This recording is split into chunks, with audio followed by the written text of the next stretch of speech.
ఓం నమః శివాయ శ్రీమాత్రే నమః. మిత్రులకి శ్రేభిలాషులకి అలాగే నన్ను ఎంతగా ఆదరిస్తున్న యూట్యూబ్ ప్రేక్షకులందరికీ కూడా పేరు పేరు ధన్యవాదాలు.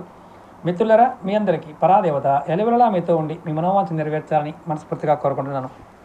ఈరోజు వీడియోలో ఎవరైనా సరే బాగా అప్పుల బాధతో బాధపడుతున్నవారు, అంటే అప్పు చేసి తీర్చలేకపోతున్నాం అని బాధపడేవారు 2 పనులు చేయాలి.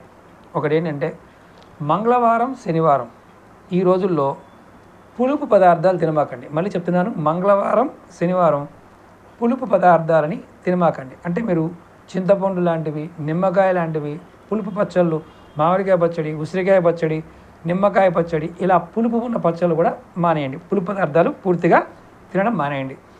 ఇలా చేయటం వల్ల మీరు రుణ బాధల నుండి త్వరగా బయటపడతారు.